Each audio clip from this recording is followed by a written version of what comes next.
Cuando mi suegra murió el año pasado, mi esposa heredó varias cosas de su casa en Veracruz. Entre los objetos estaba un muñeco antiguo que había pertenecido a la familia por generaciones. Era un muñeco de porcelana con ropita de tela, del tipo que se hacía antiguamente. Tenía como 40 centímetros de altura, cabello de verdad medio descolorido, y ojos de vidrio que parecían seguirte cuando pasabas cerca. Mi suegra siempre decía que el muñeco había sido de su bisabuela, entonces debía tener más de 100 años. Estaba guardado en un cajón del cuarto de huéspedes, envuelto en papel de china amarillento. Mi esposa pensó que a nuestro hijo de 6 años le iba a gustar jugar con él. En ese momento, me pareció buena idea. El niño siempre le gustaron los juguetes antiguos y tenía una imaginación muy activa. Le dimos el muñeco una tarde de domingo. Mi hijo quedó fascinado con el muñeco desde el primer momento. Le puso de nombre Carlitos y empezó a llevárselo a todos lados de la casa. Jugaba a platicar con el muñeco, hacía voces diferentes como si le estuviera contestando, y hasta ponía al muñeco a dormir en su cama todas las noches. Al principio, nos pareció tierno. Era normal que un niño se encariñara con un juguete nuevo, especialmente uno tan especial como ese, pero después de unas semanas, empecé a notar que mi hijo había dejado de jugar con otros juguetes. Todos los carritos, bloques para armar y juegos se quedaban olvidados. No más quería saber del Carlitos. Cuando le preguntábamos sobre otros juguetes, decía que a Carlitos no le gustaban. Nos pareció raro, pero pensamos que era nomás una etapa. Los niños pasan por esas obsesiones temporales. Después de un mes, mi esposa empezó a comentar que oía al niño platicando en su cuarto durante la madrugada. Cuando íbamos a checar, estaba dormido profundamente, pero el muñeco siempre estaba en una posición diferente a la que lo habíamos dejado a la hora de dormir. A veces estaba sentado en la sillita del cuarto, otras veces en el suelo, como si se hubiera caído de la cama. Mi hijo siempre decía que a Carlitos le gustaba pasearse por el cuarto durante la noche. Le explicábamos que probablemente se movía mientras dormía y tiraba el muñeco sin darse cuenta. Pero las pláticas nocturnas siguieron. Siempre eran susurros bajitos, como si le estuviera contando secretos a alguien. Una noche, decidí quedarme despierto para oír mejor. Lo que escuché me dejó intranquilo. Mi hijo hablaba normal, pero había pausas, como si estuviera esperando respuestas, y a veces podía jurar que oía una segunda voz, más bajita, más ronca. Empecé a ponerle más atención a la posición del muñeco. Todas las mañanas, cuando entraba al cuarto para despertar a mi hijo, Carlitos estaba en un lugar diferente. No eran posiciones al azar, como si nomás se hubiera caído. El muñeco parecía haber sido puesto a propósito en ciertos lugares, sentado en la ventana viendo hacia afuera, recargado en la puerta como si estuviera vigilando, o hasta parado en medio del cuarto. Cuando le preguntaba a mi hijo, siempre decía que a Carlitos le gustaba explorar durante la noche. Empecé a marcarme mentalmente la posición exacta donde dejaba el muñeco antes de salir del cuarto. A la mañana siguiente, siempre estaba en otro lado. Mi esposa sugirió que a lo mejor nuestro gato estaba jugando con el muñeco, pero nuestro gato le tenía miedo al cuarto del niño desde que llegó el muñeco. Se quedaba en la puerta, veía hacia adentro y salía corriendo. Las cosas se pusieron más raras cuando mi hijo empezó a platicar sobre las aventuras que él y Carlitos tenían durante la noche. Contaba historias muy detalladas sobre lugares que visitaban juntos, gente que conocían, juegos que hacían. Eran historias muy elaboradas para un niño de 6 años. Describía casas antiguas, personas vestidas con ropa de época y hasta eventos que parecían haber pasado hace mucho tiempo. Cuando le preguntábamos dónde había aprendido esas cosas, decía que Carlitos se las había contado. Empezamos a preocuparnos si estaba teniendo problemas para distinguir la fantasía de la realidad. Hicimos cita con una psicóloga infantil, pero dijo que era normal que los niños tuvieran amigos imaginarios y crearan historias elaboradas. Sugirió que observáramos si el comportamiento afectaba otras áreas de su vida. Por lo pronto, seguía normal en la escuela y con otras actividades. Una noche, me desperté con sed y fui a la cocina a tomar agua. Eran como las 3 de la mañana. Al pasar por el cuarto de mi hijo, oí las voces otra vez. Esta vez, decidí abrir la puerta despacito para espiar. Lo que vi me dejó helado. Mi hijo estaba sentado en la cama, platicando animadamente con el muñeco, que estaba sentado enfrente de él. Pero el muñeco no estaba nomás apoyado ahí. Estaba sentado derechito, como si tuviera músculos propios. Y cuando mi hijo hablaba, podía ver que la cabeza del muñeco se movía ligeramente, como si estuviera asintiendo o contestando. Cerré la puerta rapidito y regresé al cuarto, con el corazón acelerado. Le conté a mi esposa, pero dijo que debía estar viendo cosas por el sueño. A lo mejor tenía razón. A lo mejor era nomás la luz de la luna creando ilusiones. Pero yo sabía que había visto algo que no era normal. En los días siguientes, empecé a observar el muñeco más atentamente durante el día. Había algo en sus ojos que me molestaba. Parecían más vivos de lo que deberían estar. Y siempre que los veía directamente, tenía la sensación de que él me estaba viendo también. Mi hijo notó mi preocupación y empezó a decir que a Carlitos no le caía bien. Dijo que el muñeco pensaba que yo era muy desconfiado y que eso lo ponía triste. Cuando le pregunté cómo sabía eso, mi hijo contestó que Carlitos se lo había contado. La situación se estaba saliendo de control. Platiqué con mi esposa sobre la posibilidad de guardar el muñeco por un tiempo, pero pensó que sería traumático para nuestro hijo. Estaba muy encariñado con Carlitos. Decidimos esperar un poquito más para ver si la obsesión se le pasaba naturalmente. Pero las cosas nomás empeoraron. Mi hijo empezó a aislarse más, prefiriendo quedarse en el cuarto jugando con el muñeco en lugar de salir al patio o ver televisión. Dejó de aceptar invitaciones para jugar en casa de amigos, diciendo que no podía dejar solo a Carlitos. Cuando insistíamos, hacía berrinches terribles, llorando y gritando que el muñeco se iba a poner triste. Una noche, mi esposa se despertó con ruidos que venían de su cuarto. Cuando fue a checar, encontró a nuestro hijo dormido, pero el cuarto estaba hecho un desastre. Juguetes regados por el suelo, libros tirados del librero y la sillita volteada. El muñeco estaba sentado en medio del relajo, como si fuera el responsable del desorden. Cuando le preguntamos a nuestro hijo a la mañana siguiente, dijo que Carlitos se había enojado porque no le gustaban los otros juguetes del cuarto.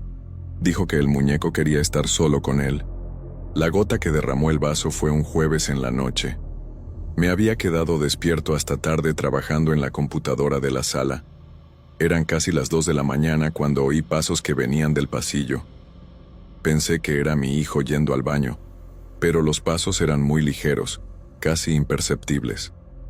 Fui a checar y vi una sombra chiquita moviéndose por el pasillo. Seguí la sombra hasta el cuarto de mi hijo y me asomé por la rendija de la puerta. Lo que vi me hizo cuestionar mi propia cordura. El muñeco estaba caminando por el cuarto, no lo estaban cargando o empujando, estaba caminando con sus propias piernas como si fuera una persona en miniatura. Mi hijo estaba dormido profundamente en la cama, pero el muñeco se movía por el cuarto con movimientos deliberados y coordinados. Se paró enfrente de la ventana, vio hacia afuera por unos segundos, después se volteó y caminó hasta la cama. Se subió a la cama con dificultad y se acostó al lado de mi hijo. Entré al cuarto inmediatamente y agarré el muñeco. Estaba completamente inmóvil, como cualquier muñeco normal debería estar. Pero yo estaba seguro de lo que había visto. Me llevé el muñeco a la sala y lo puse en una silla, decidido a vigilarlo el resto de la noche. Mi hijo se despertó llorando una hora después, preguntando dónde estaba Carlitos. Dijo que el muñeco estaba asustado y necesitaba regresar al cuarto. Me negué y le expliqué que el muñeco se iba a quedar en la sala esa noche. Mi hijo lloró por casi una hora antes de poder dormirse otra vez. Me quedé en la sala hasta que amaneció, observando el muñeco. No se movió ni una sola vez, pero podía sentir que había algo malo con ese objeto. No era un juguete normal. Había algo adentro de él, algo que no debería estar ahí. A la mañana siguiente, tomé una decisión que cambiaría todo. Platiqué con mi esposa y le expliqué todo lo que había observado en las últimas semanas. Todavía estaba escéptica, pero estuvo de acuerdo en que nuestro hijo estaba cambiando de manera preocupante. Decidimos que el muñeco tenía que salir de la casa. Mi hijo hizo un berrinche terrible cuando le contamos que íbamos a guardar a Carlitos. Lloró, gritó y dijo que el muñeco se iba a poner muy triste lejos de él. Pero mantuvimos nuestra decisión. Esa tarde, mientras mi hijo estaba en la escuela, me llevé el muñeco al patio y lo quemé en una fogata. Las llamas estaban raras, más azules que naranjas, y el muñeco parecía resistirse al fuego. Tardó mucho más tiempo en quemarse de lo que debería. Cuando finalmente se volvió cenizas, guardé los restos en una lata y los enterré en el fondo del patio. Pensé que eso resolvería el problema definitivamente. Estaba equivocado. A la mañana siguiente, cuando fui a checar el lugar donde había enterrado las cenizas, la tierra estaba removida y la lata estaba vacía. No había señal de las cenizas del muñeco. Busqué por todo el patio, pensando que algún animal había desenterrado, pero no encontré nada. Era como si las cenizas hubieran desaparecido nomás así. Mi hijo pasó el día llorando por la ausencia de Carlitos, pero gradualmente fue regresando a la normalidad. Volvió a jugar con otros juguetes, a aceptar invitaciones de los amigos y a dormir tranquilamente durante la noche. Las pláticas nocturnas pararon completamente. Después de unas semanas, dejó de preguntar sobre el muñeco y siguió adelante como si nada hubiera pasado. Nunca más platicamos sobre Carlitos en la casa. Mi esposa y yo decidimos que era mejor dejar esa experiencia en el pasado.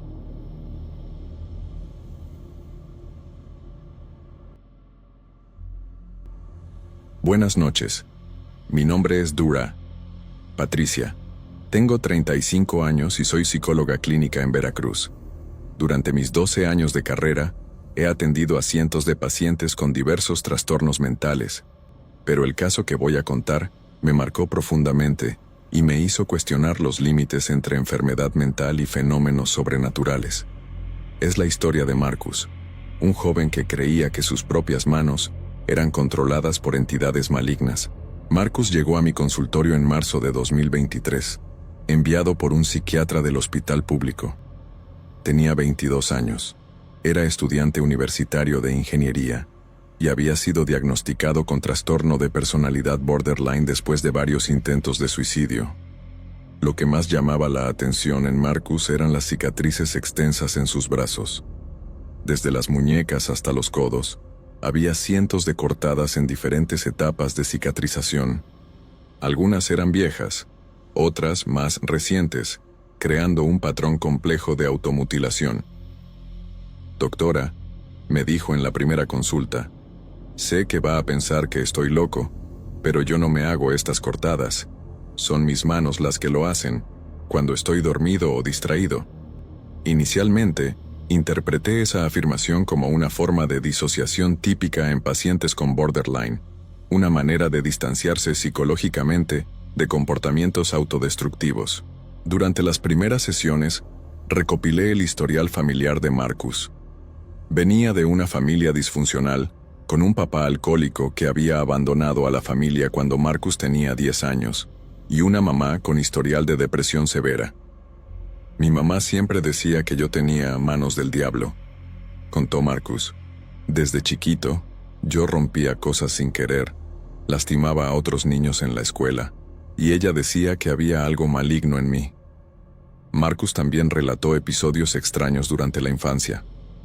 Objetos que se movían cuando él estaba nervioso, mascotas que morían misteriosamente después de que él las tocara, y una sensación constante de que sus manos tenían vida propia. Yo trataba de amarrarme las manos cuando dormía, dijo, pero siempre despertaba con ellas sueltas, y siempre había algo roto o lastimado en el cuarto.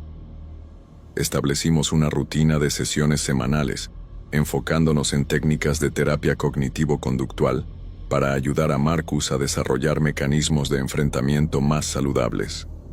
Durante los primeros meses, observé un progreso lento pero constante. Marcus estaba aprendiendo a identificar sus detonantes emocionales y a usar técnicas de respiración y mindfulness para controlar sus impulsos autodestructivos.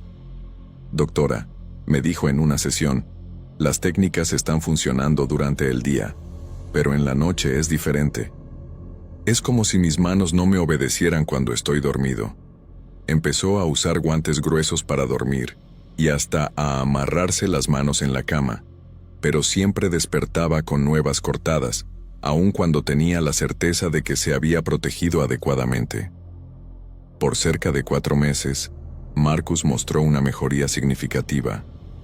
Los episodios de automutilación disminuyeron drásticamente, estaba más estable emocionalmente y hasta consiguió un trabajo de medio tiempo. Te creo que finalmente estoy controlando esto, me dijo en una sesión en julio. Ya van 3 semanas que no tengo cortadas nuevas. Yo estaba optimista sobre su progreso y considerando reducir la frecuencia de las sesiones. Marcus parecía haber desarrollado una buena comprensión de su trastorno y estaba usando las técnicas terapéuticas de forma eficaz. Pero había algo en sus ojos que me preocupaba. A veces, durante las sesiones, veía sus propias manos con una expresión de miedo genuino, como si estuviera observando algo peligroso. En agosto de 2023, Marcus faltó a la sesión programada sin avisar. Esto era raro en él, que siempre fue muy puntual y responsable con los compromisos terapéuticos. Traté de llamarle varias veces, pero el teléfono se iba directo al buzón de voz. Me puse en contacto con la universidad donde estudiaba, y me dijeron que no había ido a clases desde hacía 3 días. Preocupada, decidí hacer una visita domiciliaria. Marcus vivía solo en un departamento chiquito cerca de la universidad, y yo tenía la dirección en sus archivos.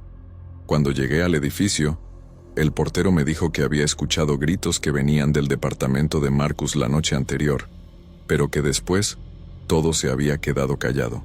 Cuando la policía abrió el departamento de Marcus, encontramos una escena que me aterrorizó. Estaba en el baño, consciente pero en estado de shock, con las 2 manos completamente mutiladas. Marcus se había cortado los 10 dedos de las manos. No eran cortadas superficiales como las que se solía hacer en los brazos, sino amputaciones completas. Los dedos estaban regados por el suelo del baño y había sangre por todos lados. «¿Qué, doctora?» me dijo cuando me vio. Traté de impedírselo, pero no me obedecían. Mis manos hicieron esto solas mientras yo dormía. Lo más perturbador era que Marcus parecía genuinamente sorprendido y horrorizado con lo que había pasado. No había señales de que hubiera planeado la automutilación. Era como si realmente hubiera despertado y encontrado sus manos en ese estado. Marcus fue llevado inmediatamente al hospital para cirugía de emergencia. Los doctores trataron de reimplantar los dedos, pero solo algunos se salvaron, y aún esos quedaron con movilidad muy limitada. Durante su internación, lo visitaba diariamente para acompañar su estado mental. Lo que me contaba era cada vez más perturbador. «Doctora», me dijo en una visita, «mis manos siempre han sido controladas por entidades malignas. Yo podía resistir durante el día, pero en la noche ellas tomaban control completo». Marcus describía visiones de sombras oscuras que salían de sus manos durante la noche y una sensación de que sus manos tenían conciencia propia e intenciones malévolas. «Ellas querían lastimar a otras personas», dijo. «Por eso yo siempre me cortaba, para satisfacer su sed de sangre sin lastimar a nadie más». Conforme platicaba más con Marcus sobre sus experiencias, empecé a cuestionar si había algo más allá de enfermedad mental involucrado en su caso. Él describía con detalles impresionantes cómo sentía presencias malignas habitando sus manos, especialmente durante la noche. Según él, esas entidades tenían personalidades distintas y objetivos específicos. «A la entidad de la mano derecha quiere destruir», me dijo. «La de la mano izquierda quiere lastimar gente. Ellas pelean entre sí sobre quién va a controlar mis acciones». Marcus también relató que las entidades se comunicaban con él a través de sensaciones físicas en las manos, hormigueos, quemaduras y movimientos involuntarios que él interpretaba como mensajes. Durante la internación, el equipo médico observó fenómenos extraños alrededor de Marcus. Equipos electrónicos funcionaban mal cuando él estaba cerca. Las luces parpadeaban sin explicación, y otros pacientes relataban sensaciones de frío extremo cuando pasaban cerca de su cuarto. «Es como si hubiera una energía negativa muy fuerte emanando de él», comentó una de las enfermeras. Yo misma empecé a sentir algo extraño durante mis visitas. Siempre que me acercaba a las manos mutiladas de Marcus, sentía una sensación de malestar y unas ganas inexplicables de alejarme. En las semanas siguientes a la cirugía, el estado mental de Marcus se deterioró rápidamente. Desarrolló una infección grave en las manos, que no respondía a los antibióticos, y empezó a tener alucinaciones cada vez más intensas. «Están furiosas porque las mutilé», me dijo en una de nuestras últimas pláticas. «Ahora quieren castigarme de otras formas». Marcus empezó a relatar que las entidades se estaban extendiendo por el resto de su cuerpo, tratando de tomar control de otros órganos. Sentía movimientos extraños en el pecho, en el estómago y hasta en el cerebro. «Me van a matar por dentro», dijo. «Es la única forma que encontraron de vengarse». Marcus murió 3 semanas después de la cirugía, oficialmente debido a septicemia causada por la infección en las manos. Pero las circunstancias de su muerte fueron muy extrañas. La noche que murió, varias enfermeras relataron haber visto sombras oscuras saliendo de su cuarto. Los equipos de monitoreo funcionaron mal durante horas, y la temperatura del cuarto bajó drásticamente. «Fue como si algo hubiera dejado su cuerpo», dijo una de las enfermeras. «Había una sensación de alivio en el aire, como si una presencia maligna hubiera finalmente partido». En el momento de la muerte, las manos mutiladas de Marcus se contrajeron violentamente, formando puños cerrados que los doctores no pudieron abrir ni siquiera después del fallecimiento. Después de la muerte de Marcus, decidí investigar más profundamente su caso. Platiqué con familiares, amigos de la infancia y hasta maestros antiguos para entender mejor su historial. Descubrí un patrón perturbador. Desde muy chiquito, Marcus había sido asociado a accidentes y heridas inexplicables que involucraban sus manos. Compañeros de escuela que habían sido lastimados por él relataban que parecía que él no tenía control sobre lo que estaba haciendo. Una tía de Marcus me contó que la familia siempre sospechó que él estaba poseído por algo maligno. Desde bebé, sus manos se movían de forma extraña, dijo. Era como si tuvieran vida propia. El caso de Marcus me obligó a cuestionar los límites entre enfermedad mental y fenómenos sobrenaturales. Como profesional de la salud mental, siempre fui entrenada a buscar explicaciones científicas para comportamientos aparentemente inexplicables. Pero las evidencias que observé, las manifestaciones físicas, los relatos consistentes desde la infancia y las circunstancias de su muerte, me hicieron considerar que tal vez existen casos donde la ciencia tradicional no tiene todas las respuestas. Esto no significa que abandoné mi formación científica, sino que desarrollé una perspectiva más abierta sobre la complejidad de la mente humana y su posible interacción con fuerzas que aún no comprendemos completamente.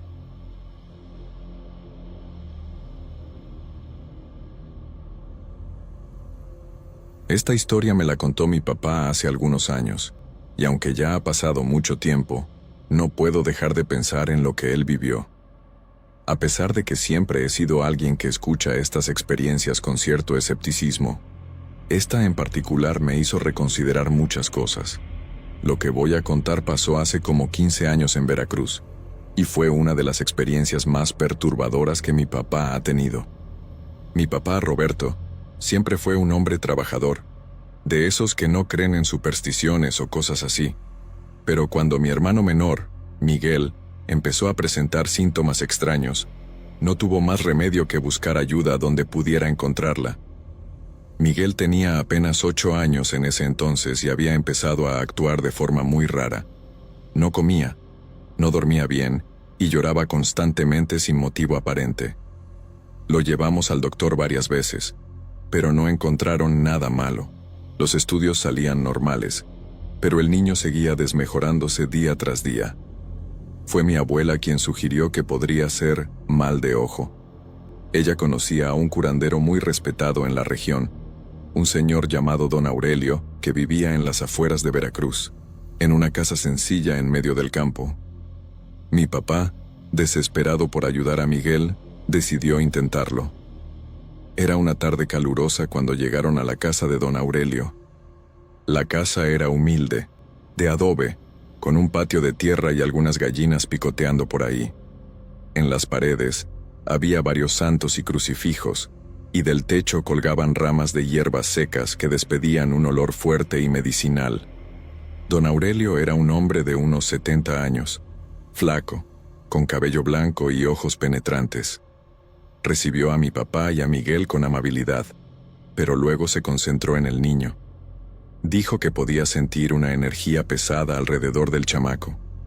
Mientras don Aurelio preparaba sus materiales para la limpia, veladoras, agua bendita, ramas de ruda, mi papá notó movimiento en el patio. Había una niña, de unos 10 años, jugando sola en la tierra con unos palitos y piedritas. Tenía cabello largo y oscuro y usaba un vestido sencillo y descolorido. ¿Su nieta?, preguntó mi papá tratando de platicar. Don Aurelio miró hacia donde mi papá señalaba y nomás sonrió. Los niños siempre encuentran una manera de entretenerse, ¿no es cierto? La limpia empezó. Don Aurelio hizo que Miguel se acostara en una cama sencilla y empezó a rezar, pasando las ramas de ruda sobre el cuerpo del niño y rociando agua bendita. El ambiente se puso pesado, como si una tormenta se estuviera acercando, aunque el cielo estaba despejado. Fue durante el rezo que mi papá notó otra presencia. En la entrada de la cocina, medio escondido atrás de la cortina de tela que separaba los cuartos, había un chamaco. Era flaco, muy pálido, y parecía tener unos 12 años. Sus ojos eran grandes y oscuros, y observaba todo en silencio absoluto. El chamaco no se movía, nomás se quedaba ahí parado, observando a don Aurelio trabajar. Había algo perturbador en su inmovilidad, en la forma como sus ojos seguían cada movimiento del curandero sin parpadear. Cuando la limpia terminó, Miguel ya parecía más tranquilo. Don Aurelio dijo que la energía negativa había sido removida, pero que sería bueno traer al niño de vuelta en unos días para asegurarse. Mientras mi papá pagaba por los servicios, no pudo quitarle los ojos al chamaco de la cocina. Había algo en él que lo molestaba profundamente, una tristeza que parecía ir más allá de lo normal. Don Aurelio, dijo mi papá, ¿ese chamaco de ahí también necesita una limpia? Se ve, no sé, enfermo. El curandero siguió la mirada de mi papá y frunció el ceño. ¿Qué chamaco? Ahí en la cocina, el niño flaco que nos estaba observando. Don Aurelio miró otra vez hacia la cocina, ahora con una expresión confundida. Señor Roberto, yo vivo solo aquí, no tengo hijos ni nietos. Mi papá sintió un frío en la espalda. Pero yo vi a un chamaco ahí, nos estuvo observando durante toda la limpia. En ese momento, como si hubiera oído la plática, el chamaco apareció completamente en la entrada de la cocina. Estaba aún más pálido que antes, y sus ojos parecían más grandes, más hundidos. Miró directamente a mi papá y, lentamente, movió la cabeza de un lado al otro, como si estuviera negando algo. Entonces, el chamaco levantó el brazo esquelético y apuntó directamente hacia don Aurelio. Su boca se abrió como si fuera a hablar, pero no salió sonido alguno. Nomás ese gesto acusatorio, ese dedo apuntando al curandero. Don Aurelio siguió la mirada de mi papá y, cuando vio hacia donde estaba viendo, su cara se puso completamente pálida. Sus manos empezaron a temblar y murmuró algo que mi papá no pudo entender. «Tienen que irse», dijo don Aurelio, de repente muy nervioso. «Ahorita». «¿Pero qué está pasando? ¿Quién es ese chamaco? Por favor, nomás váyanse, y no regresen». Mi papá cargó a Miguel y salió de la casa rápidamente, pero no pudo resistir voltear hacia atrás. El chamaco todavía estaba en la entrada de la cocina, pero ya no estaba apuntando. Nomás estaba observando con esos ojos enormes y tristes. En el camino de regreso a casa, Miguel durmió profundamente por primera vez en semanas. La limpia había funcionado, volvió a comer y dormir normalmente. Pero mi papá nunca pudo olvidar a ese chamaco. Unas semanas después, mi papá supo por conocidos de la región que don Aurelio había desaparecido. La casa fue encontrada vacía, con señales de que se había ido de volada. Nadie supo decir para dónde se fue. Cuando mi papá le contó esta historia a mi abuela, ella se quedó callada por mucho tiempo. Entonces dijo algo que me da escalofríos hasta hoy. A veces, Roberto, aquellos que lidian con el mundo espiritual cargan más de lo que deberían. A lo mejor, ese chamaco era alguien a quien don Aurelio no pudo ayudar, o a lo mejor era alguien a quien debería haber ayudado, pero no lo hizo. Hasta hoy, cuando paso por Veracruz, no puedo dejar de pensar en esa casa de adobe, en el curandero que desapareció y en el chamaco pálido que apuntaba con acusación. ¿Será que don Aurelio realmente ayudaba a la gente, o había algo más sombrío en sus métodos? Empecé a trabajar como enfermero en Veracruz hace 3 meses. Era mi primer trabajo después de graduarme, y estaba emocionado con la oportunidad. El hospital es grande, con varias salas, pero por los recortes en el presupuesto, algunas secciones fueron desactivadas. Yo trabajo en el turno nocturno del ala de emergencias, que está en la planta baja. El edificio tiene 4 pisos, pero el tercer piso, donde funcionaba el ala psiquiátrica, está cerrado desde hace 2 años. Dijeron que no había presupuesto para mantener el sector funcionando. Las puertas están cerradas con llave y solo el personal de limpieza entra ahí de vez en cuando. En mi primer día, el guardia nocturno, don Juan, me enseñó las instalaciones. Él trabaja en el hospital desde hace 15 años y conoce cada rincón del edificio. Es un hombre serio, de pocas palabras, pero siempre servicial. Durante el recorrido, me dio un consejo que me pareció raro en ese momento. Cuando pasamos enfrente de las escaleras que llevan al tercer piso, don Juan se paró y me miró a los ojos. Dijo que yo nunca debería subir ahí durante la noche, sin importar lo que pasara. Le pregunté por qué, y me explicó que a veces se oían ruidos que venían del ala psiquiátrica. Llanto bajito, puertas que se azotaban, pasos. Dijo que era mejor ignorar esos sonidos. Si yo escuchaba algo, debería seguir haciendo mi trabajo y no ir a investigar. Pensé que estaba tratando de asustarme, como una especie de novatada para el empleado nuevo. Me reí y dije que no creía en fantasmas. Don Juan no se rió. Nomás movió la cabeza y dijo que no era cuestión de creer o no, era cuestión de experiencia. Él había visto cosas en ese hospital que no podía explicar. Mejor no meterse con lo que estaba quieto. En ese momento, pensé que estaba exagerando. Los hospitales siempre tienen sus leyendas e historias raras. Las primeras semanas fueron tranquilas. El turno nocturno es más calmado que el de día, con menos movimiento de pacientes y visitantes. Yo me encargaba de hacer las rondas por los cuartos, administrar medicamentos y estar disponible para emergencias. Don Juan hacía la seguridad de todo el edificio, caminando por los pasillos y verificando que todo estuviera en orden. Platicábamos durante los descansos, tomando café en la cocina de los empleados. Me contó que había empezado a trabajar en el hospital cuando el ala psiquiátrica todavía funcionaba. Dijo que siempre fue un lugar pesado, con muchos pacientes en estado grave. Hubo algunas muertes traumáticas ahí, incluyendo algunos suicidios.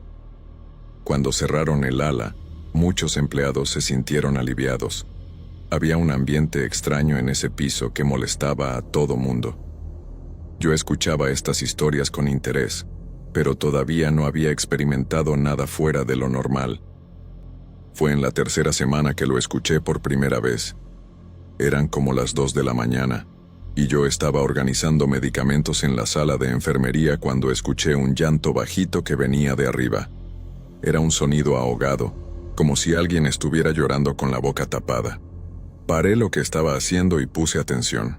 El sonido duró unos minutos y después se detuvo.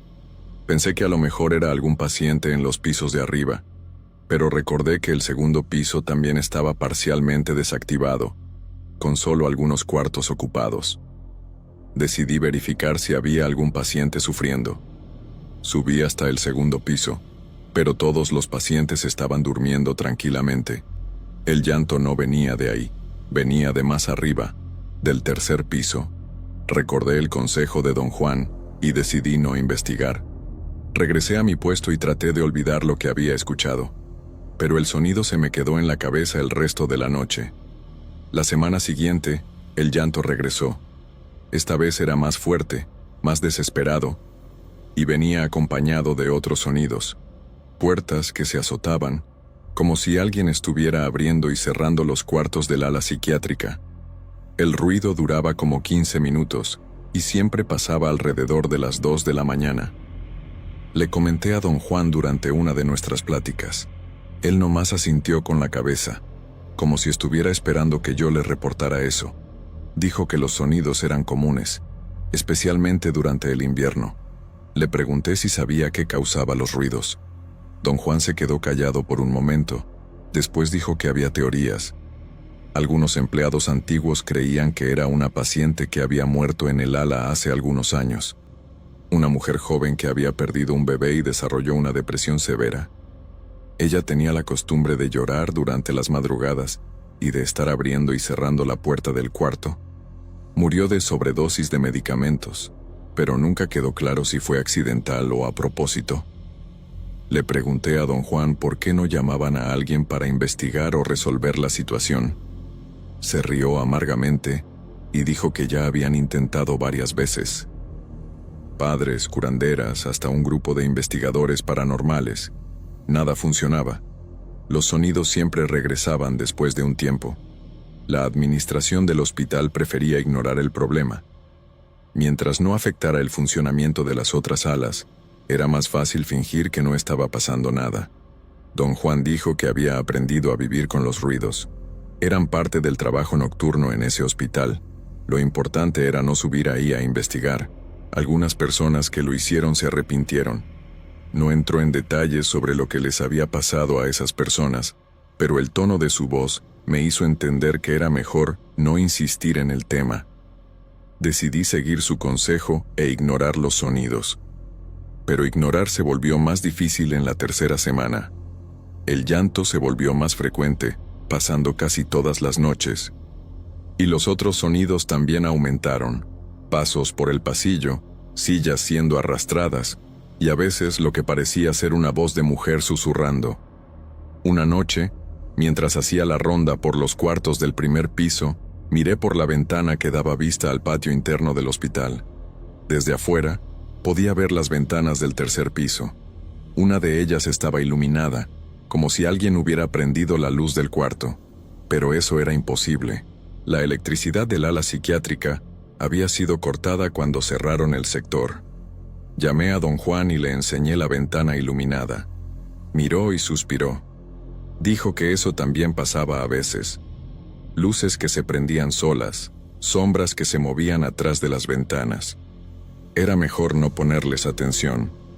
Mientras más observabas, más activo se ponía. Fue un jueves que la vi por primera vez.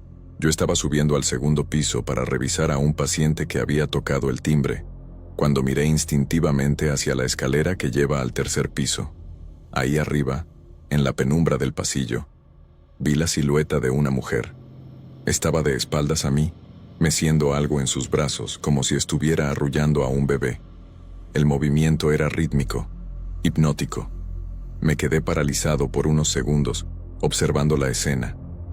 La mujer usaba lo que parecía ser una bata de hospital, y su cabello largo le caía sobre los hombros.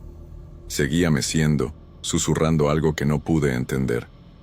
Entonces, como si hubiera sentido que la estaban observando, se volteó lentamente hacia mí. No pude ver su cara porque estaba muy oscuro, pero sentí un frío en la espalda. Corrí a atender al paciente del segundo piso y traté de olvidar lo que había visto. Le conté a don Juan sobre la mujer en el pasillo. Se puso serio y me preguntó si había tratado de hablar con ella o subir las escaleras. Le dije que no, que nomás la observé de lejos. Pareció aliviado. Me explicó que la mujer aparecía de vez en cuando, siempre arrullando algo en sus brazos. Algunos empleados antiguos creían que estaba arrullando al bebé que había perdido. Otros pensaban que era nomás una alucinación colectiva causada por el estrés del trabajo nocturno. Don Juan dijo que no importaba qué era. Lo importante era mantener distancia. Personas que trataron de acercarse a ella reportaron experiencias perturbadoras, sensación de frío extremo, dificultad para respirar y una tristeza profunda que duraba días. Una enfermera hasta había pedido transferencia después de un encuentro cercano con la figura. Era mejor dejarla en paz y seguir con nuestro trabajo. En las semanas siguientes, la actividad en el tercer piso se intensificó. Los sonidos se volvieron más fuertes y más frecuentes. Además del llanto y las puertas que se azotaban, empezamos a oír lo que parecía ser muebles siendo arrastrados y vidrios rompiéndose. Una noche, el ruido fue tan fuerte que algunos pacientes del segundo piso despertaron asustados. Tuvimos que explicar que era nomás la tubería vieja del edificio haciendo ruido. Don Juan dijo que eso pasaba en ciclos. A veces la actividad disminuía por semanas, otras veces se intensificaba como estaba pasando ahora. No había un patrón claro. La administración del hospital seguía ignorando la situación. Cuando algún empleado del turno de día preguntaba sobre los ruidos nocturnos, la respuesta estándar era que eran problemas estructurales del edificio viejo. Hoy, 3 meses después de empezar a trabajar aquí, ya me acostumbré a los sonidos del tercer piso. Todavía me molestan, pero aprendí a ignorarlos como don Juan me enseñó. La mujer en el pasillo aparece como 2 veces por semana, siempre a la misma hora, siempre haciendo los mismos movimientos. Nunca más traté de acercarme o investigar. Don Juan tenía razón. Es mejor dejarlo que está quieto en paz. El trabajo de enfermero nocturno ya es suficientemente desafiante sin tener que lidiar con misterios inexplicables. Aprendí que algunos lugares cargan historias que no podemos comprender o resolver. El tercer piso del hospital es uno de esos lugares. Sigo haciendo mi trabajo, cuidando a los pacientes vivos y dejando que los muertos descansen como puedan. Es la única forma de mantener la cordura en un lugar como este. Y siempre sigo el consejo de don Juan. Si escuchas llanto y puertas que se azotan, no vayas a buscar. Mi nombre es Raúl y trabajo como vigilante nocturno desde hace 16 años. Actualmente hago la seguridad de una fábrica de papel aquí en Veracruz. Es una empresa familiar que existe desde hace algunos años, especializada en la producción de papel para empaques. La fábrica funciona en 3 turnos, pero el nocturno es reducido, con solo algunos operadores esenciales. Mi trabajo es hacer la ronda por las 8 naves de la fábrica, verificar que los equipos estén seguros y monitorear el sistema de cámaras. Es un trabajo tranquilo la mayor parte del tiempo. El mayor riesgo son accidentes con los equipos, que siguen funcionando aún durante la madrugada. Por eso necesito estar siempre atento. Nunca me imaginé que un día tendría que lidiar con algo que no podría explicar de forma lógica. La fábrica tiene 8 naves distribuidas en un área de como 5 hectáreas. Cada nave tiene una función específica: recepción de materia prima, pulpeo, blanqueado, formación del papel, secado, bobinado, corte y expedición. Mi ronda completa me lleva como 2 horas, pasando por todos los sectores y verificando que esté todo en orden. Además de la ronda física, tengo que monitorear el sistema de cámaras de seguridad, que cubre los puntos principales de cada nave. Son 24 cámaras en total, todas conectadas a un monitor central en la caseta. Durante la madrugada, cuando la producción está más lenta, aprovecho para organizar los reportes y hacer el mantenimiento básico del sistema de seguridad. Es un trabajo solitario, pero me acostumbré. Me gusta la tranquilidad de la noche y la responsabilidad de cuidar un patrimonio tan grande. Nunca tuve problemas serios hasta que empecé a notar las anomalías en las cámaras. Todo empezó hace como 2 meses. Yo estaba haciendo la verificación rutinaria de las cámaras cuando noté movimiento en la nave de bobinado. Eran las 4:20 de la mañana, horario en que no debería haber nadie en ese sector. La producción nocturna se concentra en las primeras naves y el bobinado nomás vuelve a funcionar en el turno de la mañana. Pensé que era algún empleado que había olvidado algo o que estaba haciendo alguna verificación extra. Pero cuando miré más atentamente al monitor, vi algo extraño. Eran formas oscuras moviéndose entre las máquinas, pero no parecían personas normales. Eran sombras alargadas, sin contorno definido, que se desplazaban de forma rara. Pensé que era problema en la cámara o algún defecto en la iluminación. Fui hasta la nave para verificar personalmente. Cuando llegué ahí, no encontré a nadie. Todo estaba normal. Equipos apagados, luces de emergencia funcionando. Regresé a la caseta pensando que había sido error mío. Pero la semana siguiente pasó otra vez. Misma hora, misma nave, mismas formas oscuras moviéndose entre los equipos. Esta vez puse más atención y me di cuenta de que las sombras se dirigían específicamente hacia el área de las prensas hidráulicas. Eran máquinas grandes, usadas para prensar las bobinas de papel antes del corte final. Durante el día, operaban con mucho ruido y presión, pero en la noche se quedaban completamente apagadas. Las formas parecían concentrarse alrededor de esas máquinas, como si estuvieran interesadas en ellas específicamente. Decidí ir a verificar inmediatamente, sin esperar a que las sombras desaparecieran. Corrí hasta la nave, pero cuando llegué, otra vez no había nada. Sin embargo, esta vez noté algo diferente. Las prensas hidráulicas estaban tibias, como si hubieran sido usadas recientemente. Eso era imposible, ya que estaban apagadas desde hacía horas. Verifiqué los paneles de control y todo indicaba que las máquinas no habían sido accionadas. Pero el calor residual estaba ahí. En la tercera ocasión, decidí documentar todo.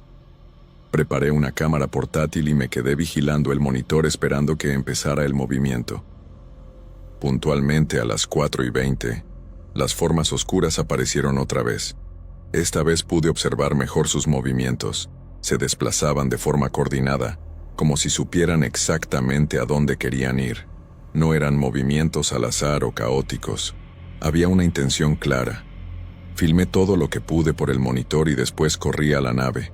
Cuando llegué, las sombras ya habían desaparecido, pero encontré algo que me dejó aún más confundido. Una de las prensas hidráulicas estaba funcionando. Podía oír el sonido característico de la máquina en operación, y el panel de control mostraba que estaba activa. Pero eso era técnicamente imposible. Para prender esas máquinas, se necesita una secuencia específica de comandos y llaves de seguridad. Nadie más que los operadores calificados sabría cómo hacerlo. Apagué la máquina inmediatamente y verifiqué todo el sistema. No había señales de que alguien hubiera tocado los controles. Las llaves de seguridad estaban en la posición correcta. Los paneles no mostraban ninguna irregularidad. Era como si la máquina se hubiera prendido sola. Le reporté el incidente al supervisor de turno, pero dijo que probablemente había sido algún problema eléctrico o un timer automático que yo no conocía. Sugirió que revisara el manual de la máquina para entender mejor su funcionamiento. Pasé el resto de la semana estudiando los manuales de todas las prensas hidráulicas. No había ningún sistema automático que pudiera prender las máquinas durante la madrugada. Solo funcionaban cuando las accionaba manualmente un operador. Empecé a sospechar que había algo muy extraño pasando en esa nave, algo que no podía explicar con lógica o conocimiento técnico. Decidí investigar la historia de la fábrica para ver si había alguna explicación para los fenómenos. Platiqué con empleados antiguos y descubrí información interesante. Hace como 5 años, hubo un accidente grave en la nave de bobinado. Un operador llamado Manuel estaba trabajando solo en el turno de madrugada cuando se quedó atorado en una de las prensas hidráulicas. El accidente pasó alrededor de las 4 de la mañana. Manuel trató de destrabar un papel que se había atorado en la máquina, pero acabó siendo jalado por el equipo. Cuando encontraron el cuerpo, ya era demasiado tarde. La investigación concluyó que fue un accidente causado por negligencia en las normas de seguridad. Manuel no debería haber estado operando la máquina solo, y no siguió los procedimientos correctos para destrabar. Después del accidente, la empresa reforzó todas las normas de seguridad y nunca más hubo problemas similares. Pero algunos empleados antiguos comentaban que a veces oían ruidos extraños que venían de la nave durante la madrugada. El descubrimiento sobre el accidente me hizo ver la situación desde una nueva perspectiva. Las formas oscuras siempre aparecían en el mismo horario en que Manuel había muerto, y se dirigían específicamente a las prensas hidráulicas, el mismo tipo de equipo que causó el accidente. Era como si alguien estuviera tratando de repetir los eventos de esa noche trágica. Empecé a ponerle más atención a los detalles de las apariciones. Las sombras no eran al azar. Había un patrón, una rutina. Entraban a la nave, se dirigían a las prensas y parecían estar tratando de operar los equipos. Cuando lograban prender una máquina, se quedaban alrededor de ella por unos minutos antes de desaparecer. Era como si estuvieran atrapadas en una repetición eterna de esa última noche de trabajo. La idea me daba escalofríos, pero tenía sentido con todo lo que había observado. Manuel todavía estaba tratando de terminar su turno, aún después de 5 años. Decidí intentar un enfoque diferente. En lugar de correr a la nave cuando veía las sombras, decidí observar por más tiempo a través de las cámaras. Quería entender mejor lo que estaba pasando antes de intervenir. En la siguiente aparición, me quedé en la caseta observando por el monitor. Las formas oscuras aparecieron puntualmente a las 4:20. Esta vez, pude seguir toda la secuencia. Entraban a la nave, se dirigían a una prensa específica y parecían estar tratando de operar los controles. Podía ver movimientos alrededor del panel de comando, como si manos invisibles estuvieran tocando los botones. Después de unos minutos, la máquina se prendía. Las sombras se quedaban alrededor de ella, observando su funcionamiento. Entonces, de repente, había una agitación mayor, movimientos más rápidos y desesperados, y todo paraba. Las sombras desaparecían y la máquina seguía funcionando sola. Era como ver una representación fantasmagórica del accidente de Manuel. Hoy, 2 meses después de las primeras apariciones, todavía presencio los fenómenos regularmente. Aprendí a vivir con ellos, pero nunca me acostumbré completamente. Siempre que veo las sombras en el monitor, siento un frío en la espalda. No es miedo exactamente, sino una tristeza profunda. Es como si pudiera sentir la angustia de alguien que está atrapado en una situación sin salida. Sigo haciendo mi trabajo normalmente, pero siempre me mantengo atento a la nave de bobinado durante las madrugadas. Cuando veo que una máquina fue prendida por las sombras, voy hasta ahí y la apago. Es lo único que puedo hacer. Nunca traté de interferir durante las apariciones. Tengo la sensación de que sería peligroso interrumpir lo que sea que esté pasando ahí. Manuel parece estar tratando de resolver algo, terminar alguna tarea que quedó pendiente. A lo mejor un día lo logre y finalmente encuentre paz. Hasta entonces, seguiré siendo un testigo silencioso de su lucha nocturna. La experiencia cambió mi visión sobre el trabajo y sobre la vida. Aprendí que algunos lugares guardan memorias de eventos traumáticos y que esas memorias se pueden manifestar de formas que no comprendemos.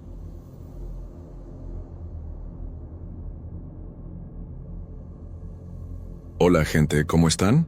Mi nombre es Marina Castillo. Tengo 34 años y soy maestra en Veracruz. Durante mis 12 años de carrera en la enseñanza, he presenciado muchas situaciones difíciles con niños, pero lo que pasó con mi alumna Sofía Mendoza fue algo que me marcó profundamente y me enseñó sobre los peligros ocultos del Internet y cómo la inocencia infantil puede ser explotada por fuerzas que van más allá de nuestra comprensión. Sofía Mendoza era una de mis alumnas favoritas. A los 8 años, era una niña excepcionalmente inteligente, curiosa y con una personalidad cautivadora que naturalmente la convertía en líder de su grupo de amigos. Venía de una familia de clase media. Sus papás, Roberto y Carmen, eran profesionales ocupados, el ingeniero y ella contadora, que le proporcionaban a Sofía todo lo que necesitaba, incluyendo acceso sin restricciones a la tecnología. Sofía tenía su propia tablet, que usaba principalmente para juegos educativos y videos infantiles. Sus papás confiaban en ella y rara vez supervisaban su uso del Internet, creyendo que era lo suficientemente madura para navegar con seguridad. En la escuela, Sofía se destacaba en todas las materias. Era una alumna ejemplar, siempre participativa, y que ayudaba a los compañeros con dificultades. Todos los maestros la adoraban, y era vista como una niña modelo. La familia Mendoza vivía en una casa cómoda en el centro de Veracruz. Roberto trabajaba largas horas en una empresa de construcción, y Carmen tenía su propia oficina de contabilidad. Ambos eran papás dedicados, pero muy ocupados con sus carreras. Sofía era hija única, lo que significaba que recibía toda la atención y recursos de la familia, pero también pasaba mucho tiempo sola. Después de la escuela, se quedaba con una niñera hasta que sus papás llegaran del trabajo, generalmente alrededor de las 7 de la noche. Sofía siempre fue una niña muy independiente, me dijo Carmen en una junta de papás. Se entretiene sola, hace las tareas sin necesidad de que se lo recordemos y nunca nos ha dado problemas. Esta independencia, que parecía una cualidad positiva, acabó convirtiéndose en un factor de riesgo cuando Sofía empezó a explorar áreas del Internet que no eran apropiadas para su edad. Todo empezó en octubre de 2023, cuando Sofía estaba pasando por un periodo difícil en la escuela. Algunos compañeros más grandes se habían burlado de ella durante el recreo, llamándola matadita y barco de la maestra. Esta experiencia la dejó muy triste y solitaria. Aun siendo popular en su grupo, Sofía empezó a sentirse incomprendida y a desear tener amigos especiales que la entendieran mejor. Fue durante este periodo vulnerable que Sofía empezó a hacer búsquedas extrañas en el Internet. En lugar de buscar juegos o videos, empezó a investigar cosas como cómo hacer amigos invisibles y rituales para niños. Una noche, navegando sola en su cuarto mientras sus papás veían televisión en la sala, Sofía encontró un sitio web que cambiaría su vida para siempre. Amigos para siempre, rituales de invocación. El sitio web que Sofía encontró estaba específicamente dirigido a niños. Tenía colores vibrantes, dibujos tiernos y un lenguaje sencillo que hacía que los rituales parecieran juegos inofensivos. ¿Quieres tener un amigo especial que solo tú puedas ver?, decía la página inicial. Sigue nuestros rituales sencillos y nunca más estarás sola.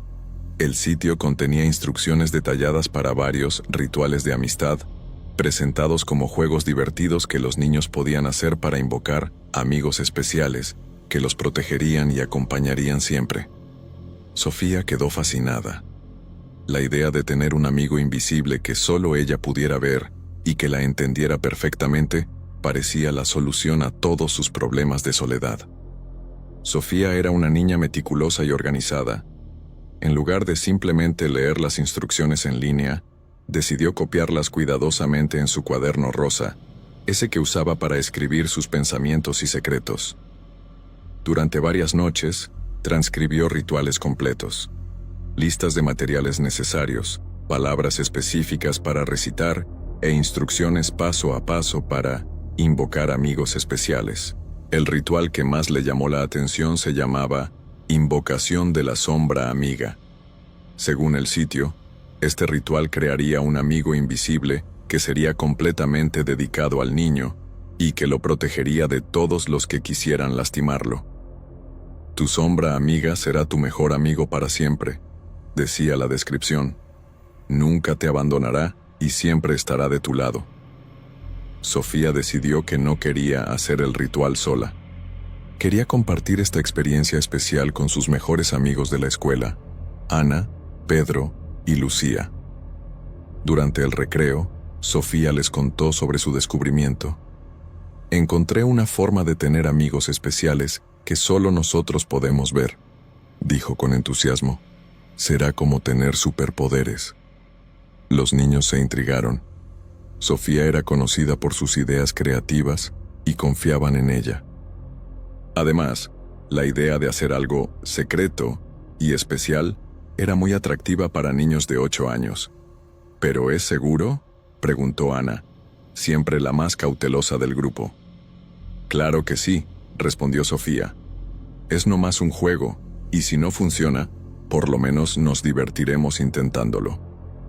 El viernes siguiente, después de que todos los otros alumnos se fueron, Sofía y sus 3 amigos se escondieron en el patio de la escuela para realizar el ritual.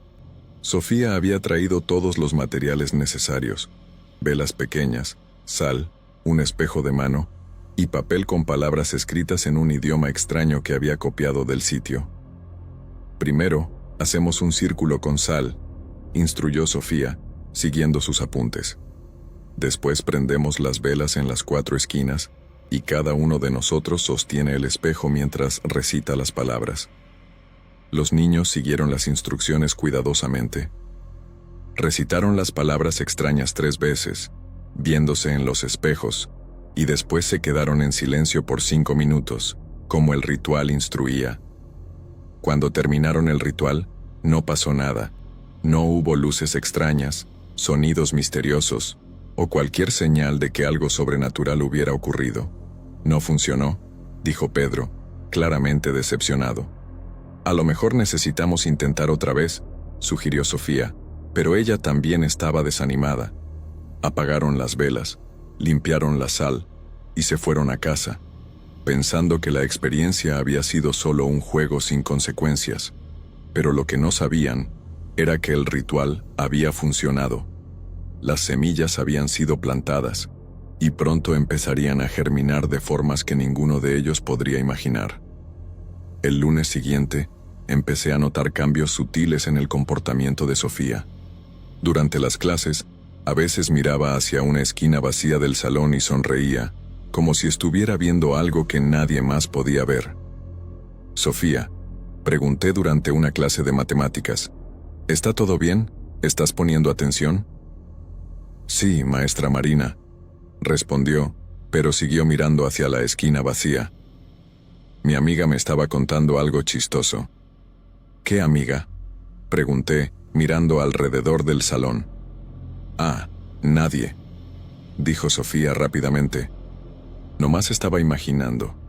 Inicialmente, atribuí este comportamiento a la imaginación activa de una niña creativa, pero conforme pasaban los días, estas pláticas con amigos invisibles se volvieron más frecuentes y obvias.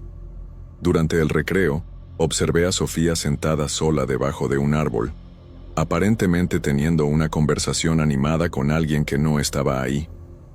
¿Con quién estás platicando, Sofía?, pregunté, acercándome. Con Sombra, respondió naturalmente. Es mi nueva mejor amiga. ¿Sombra? ¡Qué nombre tan interesante! ¿Cómo es? Sofía pensó por un momento. Es muy buena onda, entiende todo sobre mí y nunca me juzga. Dijo que va a cuidarme para siempre. Lo que me preocupó fue la forma como Sofía hablaba sobre esta Sombra, con una convicción y detalle que iba más allá de la imaginación típica de una niña. Conforme pasaban las semanas, las conversaciones de Sofía con Sombra se volvieron más constantes y perturbadoras. Susurraba durante las clases, se reía sola, y a veces parecía estar escuchando instrucciones de alguien. Sofía, dije una tarde, necesitas poner atención en la clase. Tus calificaciones están empezando a bajar. Sombra dijo que las clases no son importantes, respondió Sofía. Me está enseñando cosas mucho más interesantes. ¿Qué tipo de cosas? Secretos, dijo Sofía con una sonrisa misteriosa. Cosas que los adultos no entienden. Empecé a preocuparme en serio. El comportamiento de Sofía estaba cambiando drásticamente, y esta obsesión con un amigo imaginario estaba afectando su desempeño académico y social. Uno de los cambios más preocupantes fue cómo Sofía empezó a alejarse de sus amigos reales. Ana, Pedro y Lucía, que habían participado en el ritual, empezaron a sentirse excluidos y confundidos. Sofía ya no juega con nosotros, me dijo Ana durante el recreo. Solo quiere estar sola platicando con su amiga invisible. Nosotros tratamos de hablar con ella, agregó Pedro, pero dijo que a Sombra no le caemos bien y que debemos mantenernos lejos. Cuando confronté a Sofía sobre esto, se puso a la defensiva. Sombra es mi mejor amiga ahora, dijo. Me entiende mejor que cualquier persona real. ¿Por qué necesitaría otros amigos? Además de los cambios de comportamiento, empecé a notar alteraciones físicas en Sofía. Estaba más pálida, tenía ojeras profundas y parecía estar perdiendo peso. Sofía, ¿estás durmiendo bien?, pregunté. Sombra y yo platicamos toda la noche, respondió. Me cuenta historias increíbles sobre lugares que ha visitado y gente que ha conocido. Pero necesitas dormir. Tu cuerpo está creciendo y necesita descanso. Sombra dijo que dormir es pérdida de tiempo, replicó Sofía. Hay cosas mucho más importantes que hacer. El aspecto más perturbador de la transformación de Sofía fue cómo empezó a perder interés en cosas que antes la hacían feliz. Sus actividades favoritas, dibujar, leer, jugar, ya no le interesaban. Sofía, ¿no quieres participar en el proyecto de arte?, pregunté durante una clase. No, respondió sin emoción. Sombra dijo que esas cosas son tontas e infantiles. Cuando traté de enseñarle algunos de sus dibujos antiguos, los miró como si fueran trabajos de una extraña. No me acuerdo de haber hecho esto, dijo. Parece cosa de niña. Era como si Sofía estuviera perdiendo partes de sí misma, sus memorias felices y su personalidad natural siendo consumidas por esta obsesión con Sombra. Eventualmente, los cambios en Sofía se volvieron tan obvios que sus papás empezaron a preocuparse. Programaron una junta conmigo para discutir el comportamiento de su hija. Maestra Marina, dijo Carmen, Sofía está muy rara en casa. Habla sola constantemente, no come bien y parece estar siempre cansada. También está teniendo pesadillas, agregó Roberto. Grita durante la noche, pero cuando le preguntamos qué pasó dice que estaba nomás jugando con su amiga. Les conté a los papás sobre mis observaciones en la escuela y sugerí que buscaran ayuda profesional. Puede ser nomás una etapa, dije, pero es mejor estar seguros. Fue durante una plática con Ana que descubrí la verdad sobre lo que había pasado. La niña estaba preocupada por Sofía y decidió contarme sobre el ritual que habían hecho. Maestra Marina, dijo Ana nerviosamente, Sofía nos hizo hacer algo raro hace unas semanas. Dijo que era nomás un juego, pero ahora tengo miedo. Ana me contó sobre el sitio web, el ritual, y cómo Sofía había convencido a los otros de participar. Desde entonces, Sofía está diferente, dijo. Es como si ya no fuera nuestra amiga. Cuando supe sobre el ritual, todo empezó a tener sentido. Sofía no estaba nomás teniendo problemas psicológicos, se había involucrado con algo mucho más peligroso. La historia de Sofía me enseñó sobre los peligros ocultos del Internet y cómo los niños vulnerables pueden ser fácilmente manipulados por contenido peligroso, disfrazado de juego inofensivo. También aprendí que la supervisión parental en el Internet no es solo sobre proteger a los niños de contenido adulto, sino también sobre sitios que específicamente buscan explotar la inocencia y curiosidad infantil. Lo más importante es que entendí que algunos juegos pueden tener consecuencias reales y duraderas, especialmente cuando involucran rituales o prácticas que los niños no comprenden completamente. La transformación de Sofía de una niña feliz y saludable a alguien aislada y obsesionada fue un recordatorio poderoso de que debemos estar siempre atentos a las señales de cambio en los niños y actuar rápidamente cuando algo parece estar mal.